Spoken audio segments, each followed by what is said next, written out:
5, 4, 3, 2, 1, 0.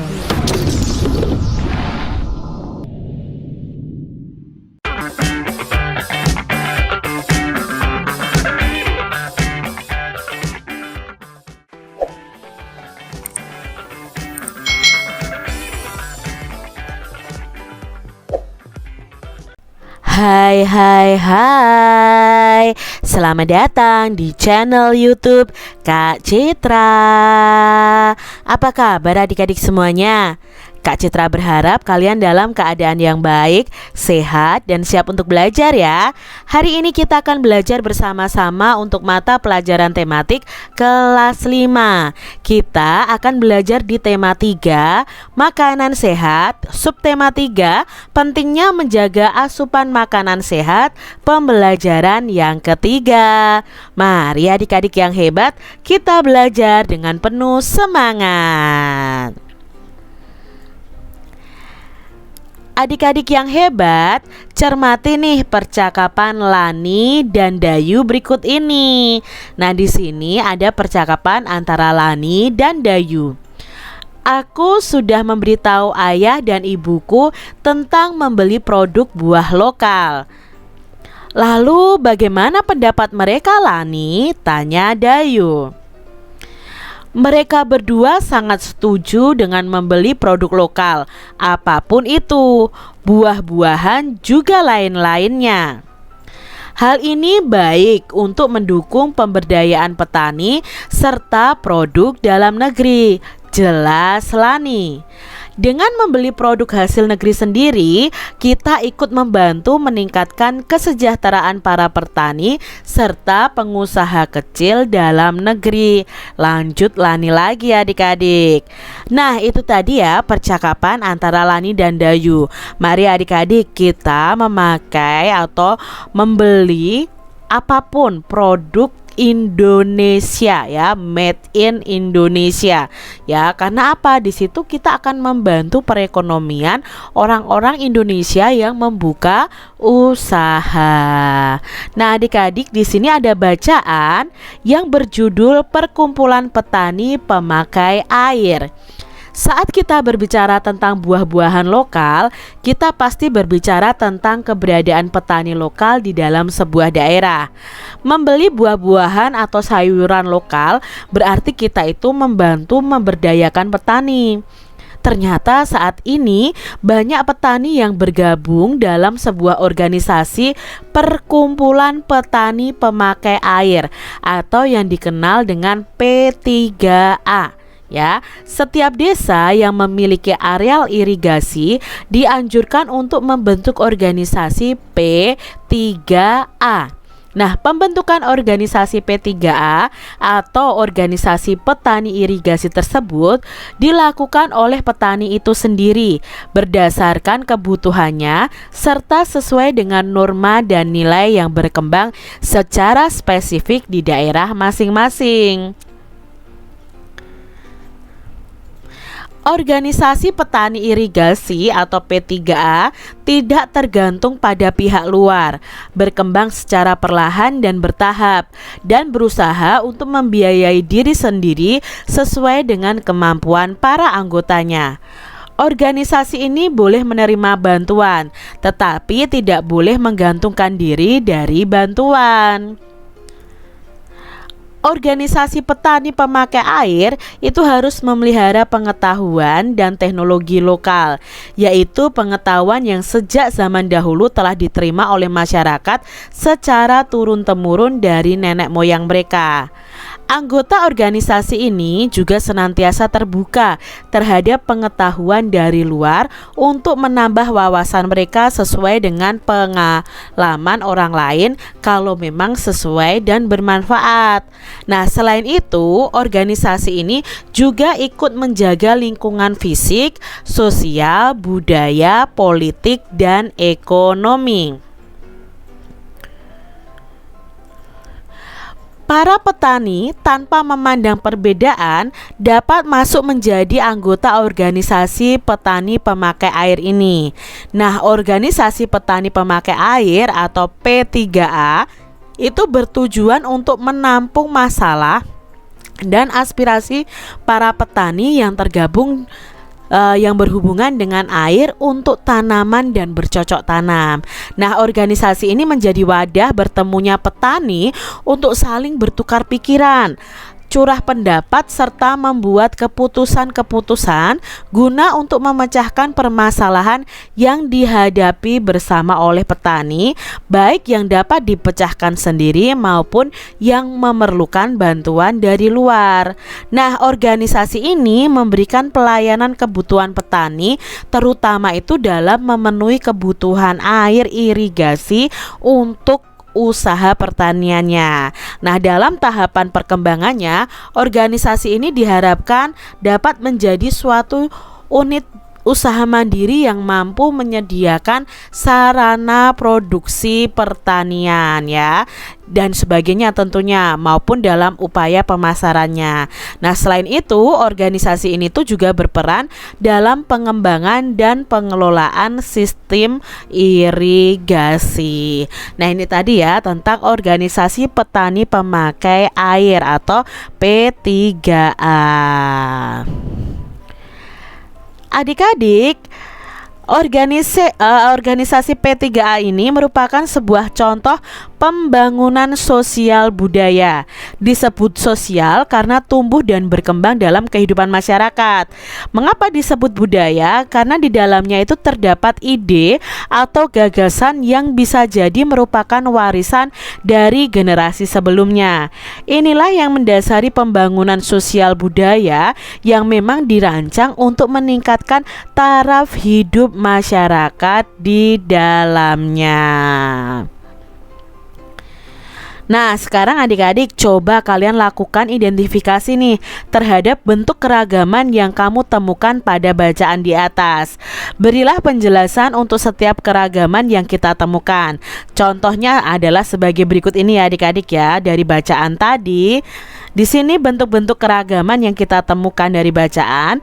Yang pertama adalah organisasi P3A itu dibentuk oleh petani itu sendiri ya. Nah, berdasarkan kebutuhannya serta sesuai dengan norma dan nilai yang berkembang secara spesifik di daerah masing-masing. Ini berarti setiap organisasi P3A berbeda dari satu daerah dengan daerah yang lain. Jadi ada keberagaman di sini. Lalu yang kedua, organisasi P3A ini tidak tergantung pada pihak luar ya, berkembang secara perlahan dan bertahap dan berusaha untuk membiayai diri sendiri sesuai dengan kemampuan anggotanya. Artinya organisasi ini terdiri dari anggota yang memiliki kemampuan yang berbeda-beda. Berarti terjadi keragaman dalam hal kemampuan di sini. Yang ketiga adalah anggota organisasi ini juga senantiasa terbuka terhadap pengetahuan dari luar untuk menambah wawasan mereka sesuai dengan pengalaman orang lain kalau memang sesuai dan bermanfaat. Nah, di sini berarti organisasi ini terdiri dari orang-orang yang memiliki wawasan yang berbeda-beda. Berarti bentuk keragamannya adalah wawasan yang berbeda-beda. Lalu berikutnya yang keempat ya, bentuk keragaman yang ada dalam bacaan itu adalah organisasi P3A ini bertujuan untuk menampung masalah dan aspirasi petani yang berhubungan dengan air untuk tanaman dan bercocok tanam. Nah, dari sini berarti organisasi ini tuh terdiri dari orang-orang yang memiliki masalah yang berbeda-beda, yang memiliki pendapat atau aspirasi yang berbeda-beda. Lalu yang kelima, organisasi ini diharapkan dapat menjadi suatu unit usaha yang menyediakan sarana produksi pertanian maupun upaya pemasaran. Nah, artinya di sini petani-petani ini memiliki keterampilan yang berbeda-beda juga. Jadi ada bentuk-bentuk keragaman. Nah, adik-adik, dengan adanya P3A itu diharapkan masyarakat petani ini dapat memiliki kemampuan untuk mengembangkan potensi, motivasi, dan keadaan dirinya sendiri. Menurut pendapatmu nih, hal-hal apakah yang dapat diperoleh masyarakat setempat dari sebuah pembangunan sosial budaya lainnya? Nah, yang bisa bisa didapatkan, misalnya di sini adalah petani itu akan mendapatkan kemampuan mengembangkan potensi, motivasi dan keadaan dirinya. Lalu masyarakat itu akan memiliki keterampilan ya, bisa merencanakan, bisa melaksanakan kegiatan pengelolaan irigasi secara baik, berkelanjutan dan mandiri. Jadi dengan adanya pembangunan sosial budaya, tentunya ada pengaruh positif yang diterima oleh masyarakat. Adik-adik yang hebat, cari tahu nih salah satu organisasi yang merupakan perwujudan dari pembangunan sosial budaya di daerah kalian masing-masing. Nah, kalian bisa mencari tahu secara singkat berdirinya organisasi tersebut, lalu manfaatnya apa ya. Kalian bisa juga cari melalui internet. Ini contoh dari Kak Citra, itu adalah salah satu organisasi yang sering ada di masyarakat, yaitu Karang Taruna. Nah, Karang Taruna ini adalah organisasi kemasyarakatan sebagai wadah dan sarana pengembangan setiap anggota masyarakat yang tumbuh dan berkembang ya, atas dasar kesadaran dan tanggung jawab sosial dari, oleh dan untuk masyarakat. Terutama untuk Karang Taruna ini adalah generasi muda di wilayah desa, kelurahan, terutama bergerak di bidang usaha kesejahteraan. Nah, biasanya Karang Taruna ini ada ya di setiap wilayah desa. Kalau kalian tinggal di desa ya, itu ada isinya anak-anak muda, mereka berkumpul membuat organisasi ini ya. Misalnya di sini ada Karang Taruna Sinar Mega RW 4 Desa Lumbir. Nah, lahirnya pada tanggal 26 September tahun 1990 Karang Taruna ini terbentuknya. Nah, ini merupakan perwujudan semangat kepedulian generasi muda untuk mencegah dan menanggulangi masalah kesejahteraan sosial masyarakat, terutama yang dihadapi oleh anak dan remaja di lingkungannya. Lalu di sini kalian juga harus menyebutkan apa sih manfaat dari Karang Taruna ini. Nah, misalnya ya di sini pertama, mencegah timbulnya masalah kesejahteraan sosial, lalu menyelenggarakan kesejahteraan sosial meliputi rehabilitasi, perlindungan sosial, dan lain sebagainya. Lalu bisa meningkatkan usaha ekonomi produktif untuk anak-anak muda atau untuk para remaja. Lalu menumbuhkan, memperkuat, dan memelihara kesadaran dan tanggung jawab sosial setiap anggota masyarakat, terutama generasi muda itu harus berperan aktif dalam menyelenggarakan kesejahteraan. Lalu di sini manfaat Karang Taruna itu bisa menumbuhkan, memperkuat dan memelihara kearifan lokal, dan aktif memelihara dan memperkuat semangat kebangsaan, Bhinneka Tunggal Ika, dan tegaknya Negara Kesatuan Republik Indonesia. Nah, Karang Taruna ini memang mempunyai anggota yang sangat berpotensi di berbagai bidang. Nah, mungkin ya di dalam Karang Taruna itu ada yang mahir dalam bidang olahraga, bidang seni musik ya. Itu potensi-potensi besar yang bisa dikembangkan dalam kegiatan Karang Taruna. Itu contohnya ya. Kalian juga bisa mencari contoh-contoh yang lainnya. Nah, adik-adik, buatlah nih cetakan tangan kalian di selembar kertas dan gunting dengan rapi. Lalu tuliskan nih keterampilan yang kalian miliki. Contohnya memasak atau menulis, serta daerah asal kedua orang tua kalian. Nah, contohnya seperti ini nih ya adik-adik ya. Nanti kalian bisa contoh, lalu kalian bisa tempelkan di kertas karton ya.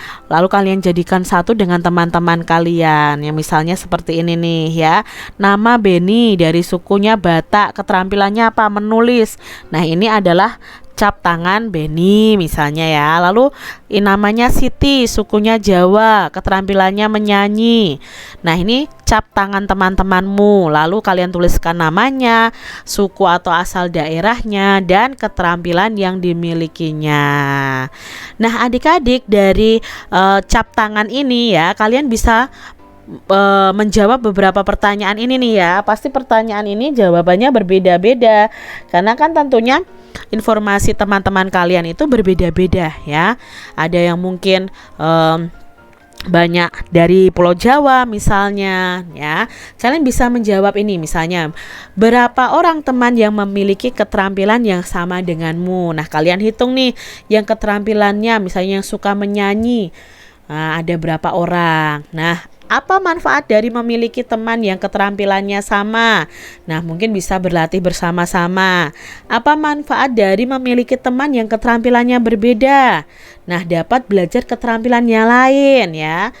Berapa orang temanmu yang berasal dari daerah yang sama denganmu? Nah, bisa kalian hitung juga. Lalu berapa di sini orang yang atau teman yang berbeda daerah dengan kalian? Nah, kalian hitung juga berdasarkan tadi cap tangan tadi ya. Nah, apa manfaat dari memiliki teman yang berasal dari daerah yang sama? Nah, di sini kita bisa saling berbagi pengalaman ya. Lalu apa manfaat dari memiliki teman yang berasal dari daerah yang berbeda? Nah, kita kalau memiliki teman dari daerah yang berbeda, kita itu dapat mengetahui keragaman budaya daerah lainnya. Nah, kalian bisa tarik kesimpulan nih. Keragaman merupakan hal yang indah karena dengan keberagaman kita dapat mempelajari budaya atau kebiasaan dari orang yang berbeda latar belakang dengan kita. Nah, adik-adik yang hebat, organisasi, kembali lagi ya ke organisasi P3A tadi, itu terdiri atas para petani yang menggunakan irigasi sebagai modal kerjanya.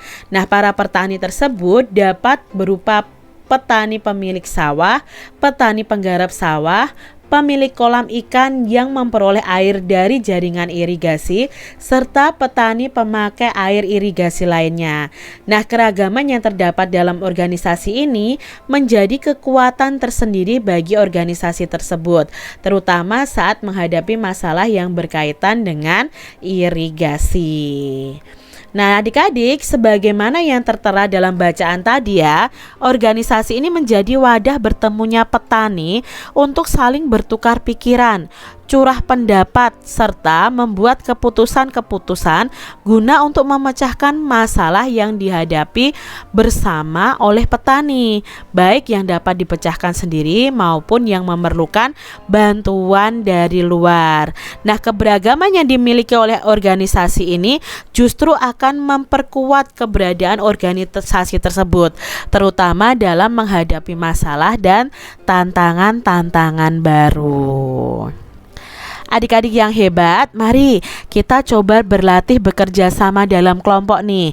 Nah, kalian bersama 3 teman kalian membuat tim kreatif yang akan membuat sebuah iklan layanan masyarakat tentang pentingnya keanekaragaman sebagai modal pembangunan bangsa.